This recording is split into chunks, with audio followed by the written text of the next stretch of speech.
Hi, good evening everybody, and welcome to the daily Rambam Shiur, lesson number 100. We will be covering the last chapter of Hilchos Ma'acholes Assurot and the first two chapters of Hilchos Shechitah. Amongst Hasidim in the last 3 years, a new custom started to be practiced. And this is associated with learning on a very systematic schedule, each and every week covering 2 talks of the Rebbe, 2 sichos of the Rebbe. That way, throughout a period of 7 years, the entire Lekutei Sichos will be concluded. It's a great treasure, and besides the amount of knowledge and depth a person accumulates, there is also obviously an issue of his kashus, getting connected in a very strong and a deep way with the Rebbe. So exactly 2 weeks ago was a beautiful sicha that based on a story in the end of Tractate Avodah Zarah. We read 2 weeks ago in the weekly portion of Parshas Dvorim the words that Moshe Rabbeinu sends to the king of Emoiri, Sichon Melech o Emoiri, and he tells him, he begs him, please let me go through your land, and you will be able to sell me food, and I will eat, and water with bakesef, titenli veshosisi. I will acquire food and water. So the obvious question, why is it necessary for him to be redundant, to go into details? Obviously, if he says food, that should include water. Why is it necessary to mention the water? So the Talmud in Avodah Zarah derives from it a very interesting halacha, which is the basis of the first chapter of our daily Rambam Shiur. They derive that the only way to consume and to benefit even from products that they are kosher, however, if they have not been changed, it's okay to acquire from a non-Jew a kosher product as long that it was not changed via fire, via cooking. If it is changed via fire, via cooking, so the only products that will be permitted, they are subject to quite a few limitations which we will cover. But the primary idea that there is a concept what is called Bishul akum. And Rebbe introduced a beautiful story that is being brought in the conclusion of Maseches Avodah Zarah. It deals with the historical period after the sunset of the Babylonian Empire came in the Persian Empire. And amongst the Persian, some of the rulers happened to be quite friendly towards the Jewish people. One of them, who is quite notorious, is known by the name of Shvur Malko. His name was Shvur, not only that he was pleasant and good towards the Jews, but seems that he was quite knowledgeable on a very extensive way in the Jewish rulings and in the customs as well. And the story goes that once upon a time, a scholar by the name of Mar Yehuda and his assistant, which at that time he had a status of somewhat a slave, somewhat a free man. He was in the gray area between a slave and a free man. They were sitting next by Shvur Malka, and he brought ugashenia. He brought dessert for them. What was the ugashenia? was a esrog. Esrog, we know that this is one of the 4 types of the Daled minim on Sukkot that we are shaking, but looks in those times by the king, by the royal palace, it was a serving item that was given to dessert. So he cut for himself and he ate, and then he cut another esrog and he presented to this half slave and half free man by the name of Bate Baltuvo, and then he took this knife, the same knife that he was using before to cut the esrog for him and for the Bati Bartuva, and he stuck it, shoved it in the ground 10 times. As we have mentioned a few days ago, this is one of the methods to kasher a utensil that was not kosher and turn him to kosher. After doing so to this knife, he took it and slid from the esrog and he gave it to Mar Yehuda for him to go and benefit from this esrog as well. Then at this point, Mare Baltuvo turns to the king and he says, "What's about me? You were so careful to be sensitive towards the religiosity of Mar Yehuda. How come you're not sensitive for my customs?" So here it comes to versions in the Talmud what he really answered him. There is one version that he answered him, well, about Mar Yehuda I was certain that he won't eat unless I will kasher the knife. I will make the knife fully kosher. About you I'm not as certain. But then there is a juicier respond that is brought in the Talmud. He told him, well, remember what you have done last night. Apparently, they were guests in the hotel, in the royal hotel of the King Shvur, and part of the Persian customs in those days, maybe in these days as well, but in those days, they used to have part of the complimentary offering to the guest, a escort service.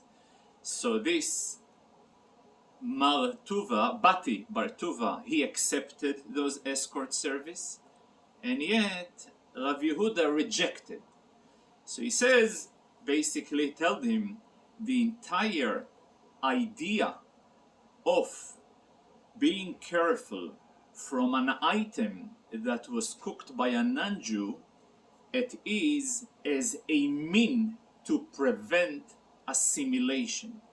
But since your behavior last night demonstrated perfectly that you don't care about assimilation because you accepted those escort services that were provided to you, so therefore you not relevant for me to be careful in order to prevent from such a custom that design only as a mean to make assimilation distance.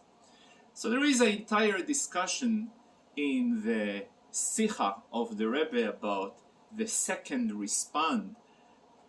Is when a person is not careful in one mitzvah, does it mean he should not be careful in the other?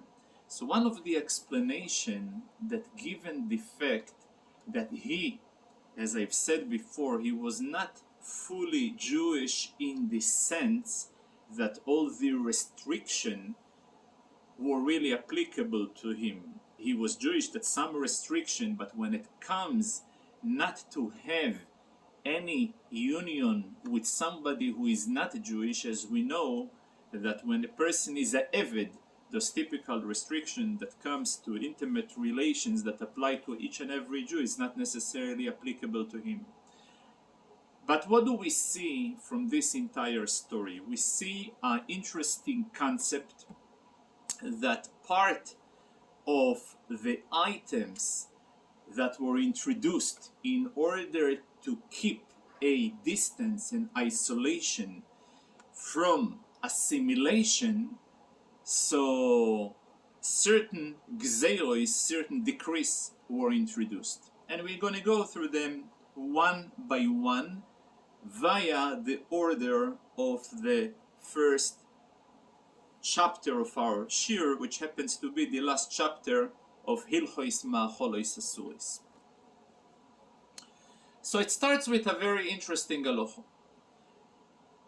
Yesterday we spoke about a mixture when two ingredients, one of them is a permitted item and the other one is restricted, were mixed together. There is another type of mixture when a pot was cooked in the pot, a prohibited item. Now the pot seemingly clean, but it's not really clean because it swallowed from the restricted item. So therefore, it is considered the entire internal, what is inside the pot, it is being viewed as a restricted item. And therefore, biblically, until 24 hours, biblically it is prohibited to use the same pot and to cook in the pot a permitted item. And if a person went ahead and cooked within 24 hours, anything that is cooked is treif. After 24 hours, rabbinically it is prohibited. However, if you went ahead and cooked, the food will be permitted. For what reason? Because after 24 hours, whatever it spits, it is called noisen ta'am lifgam. It spits a taste that not only it's not adding value, but in fact, it spits defective contribution towards the food. And therefore, though a person should not be cooking, but nevertheless, if he went ahead and cooked, the food will be permitted.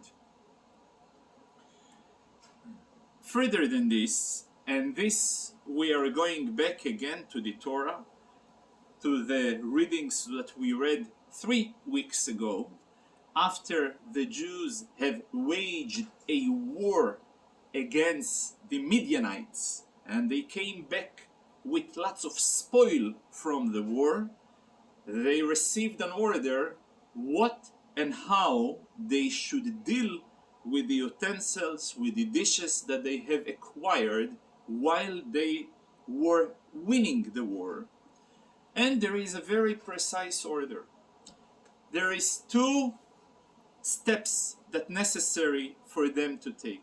Step number 1 is to go and each and every utensil analyze whether the utensil was used for cooking, for frying, or for cold, for pouring cold or warm items inside. And based on the usage, that's how it will be treated in order to kosher it. There is a primary principle when it comes to koshering dishes, ke boiloi kach poiltoi, in the same temperature and style that the issur, the prohibited item, was swallowed into the dish, that's precisely how it will be spit out from the dish outside.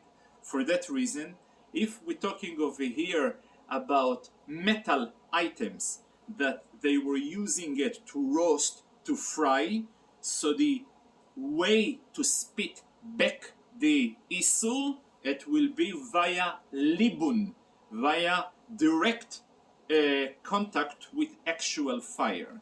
If it was just cooking or boiling, so the entire dish should be boiled.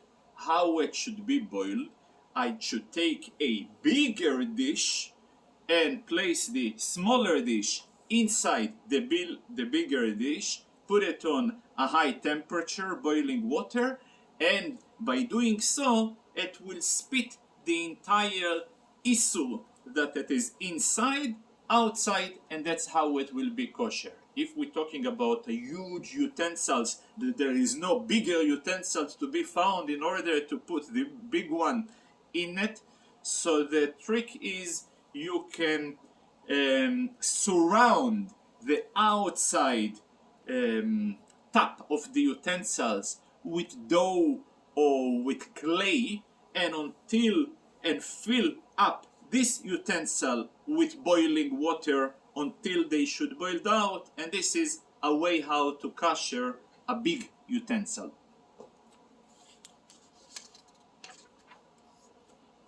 It is important also to note that given the fact that in the original Milchemes Midian, it was two issues. As I says, issue number one is to take care of the issue that has been swallowing inside, to take it out. But then there is another issue. Given the fact that it came out from a property of a non-Jew to a property of a Jew, and this regardless whether they were even used, they have to go through a second or a first step in case that those utensils were not used at all. It's clearly that they are new. Then they have to go to tvilo, dip them. For that reason, today when we are purchasing any utensils, soon we're going to see what type of utensil, but let's say if they are from metal, or even if they're clay, but they are dyed with the porcelain, so then what we do, we are toivel them. The tvilo is a necessary step to take them out from a reshus, a domain of a goy, into kedushas Yisrael, into the element of the domain and property of a Jew. So the idea of tvilo. For that reason, if a person is not acquiring, a Jewish person is using a utensil that legally belongs to the non-Jew. So all he needs to take care is to make sure that there is no issur in there, that there is no prohibited items there.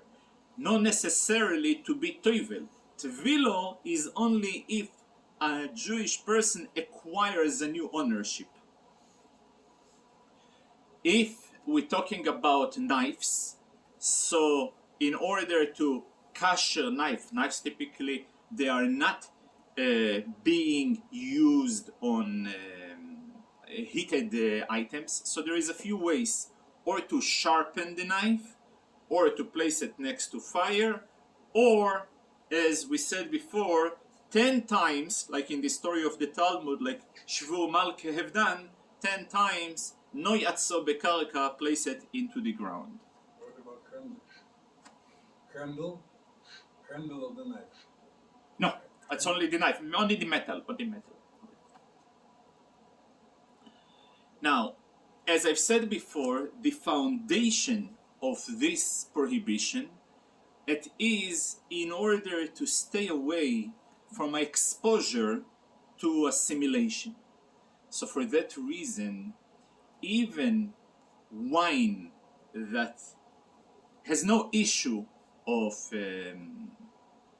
prohibition, as we spoke yesterday, stam yeinom or yain nesach, even those wine who don't fall under the category of restricted wines, but as a preventative measure to stay away, it is also restricted to engage with wine drinking, even mevushal according to the Rambam, even wine that is made with raisins as well. An additional decree as a preventative step of assimilation came the concept of pas akum. Pas is bread, but not only bread, but also, as I said before, dishes. Soon we're going to see what type of dishes and how far the decree about dishes were spread and extended. When it comes to bread, given the fact that it is only a gzeiro, it is only a decree, So like many decrees, as long as a person is aware about the decree and he makes the necessary step that he demonstrates awareness, so a reduction in the severity of the decree were presented as well. For example, if an individual, though that the bread was cooked, but was baked by an non-Jew, but as long that there is somewhat of a participation of the Jew in the baking in order to display his awareness about the restriction. What type of a participation will be sufficient? Even just throwing a match or a piece of wood into the fire is sufficient enough for the bread to be eatable and not to be under this restriction. When we introduced the gzeiro of bishulei akum, cooking items that were cooked but by a non-Jew, in order for it to be restricted, a few conditions are required. Condition number one, that something that cannot be eaten raw. If the item cannot be eaten raw and it's being cooked by a non-Jew, so this is a problem that will make it impossible to eat. However, if this particular item can be eaten raw and he happens to cook it, so the problem of bishulei akum is not applicable. Another, even when the only way for the item to be eaten is only when it's cooked, however, the item happens to be a very simple item that it's not being used al shulchan belochim. Dignitary people are not going to serve this item for their guest. If this item is not oile al shulchan belochim, so there is no issue as well. Obviously, when it comes to the definition of oile al shulchan belochim, it's based from time to time. You know that in certain times, dignitary people will stay away from certain food. Certain periods, they will not gonna stay away from certain food. Biblically or Halachically. No, I'm talking even today. Today, for example, when we're talking over here, I give you pretzels, you know. Sometimes in certain areas people will serve pretzels by dignitaries, some people are not. I'm just giving you a few. So later I'm going to give a few examples in the certain intricacies and dimension about this issue. I'll give you, for example, there is beans, peas, lentils. This is an item that sometimes in certain periods they will be part of a dignitary meal, and you can see how in certain times, in certain period, it's not going to be oile al shulchan melochim. For such reason, the same item in a certain period of time will be kosher even if it was cooked by a non-Jew. In certain period of time, it will be kosher. So that's one example.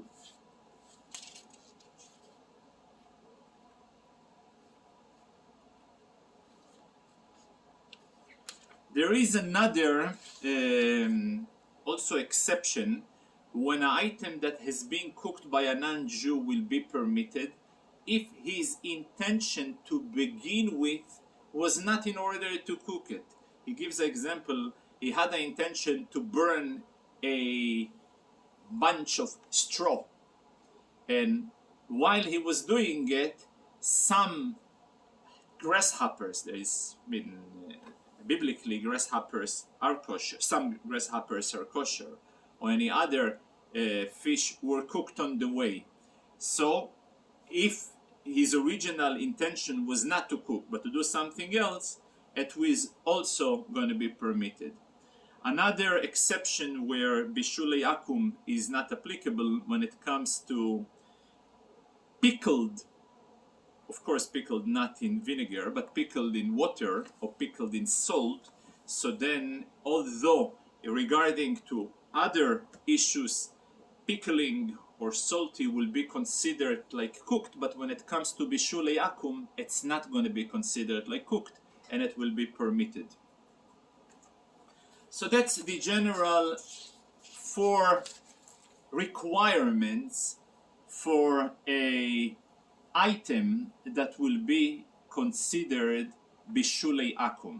Requirement number 1, that it cannot be eatable as raw.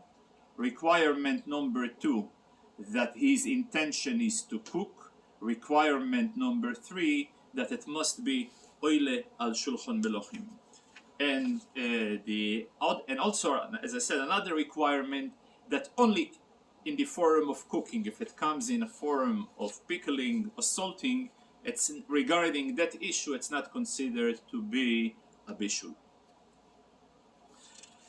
Towards the end of the chapter, the Rambam deals about the importance of a person to train his children, although legally the obligation and liability to keep mitzvahs starting only at the age of 13 in a case that he obtains 2 hairs, because adulthood, contrary to what people think in the age of 13, as we have learned in the Rambam quite a few times, 13 is only one requirement, one factor in the general requirement. Yeah?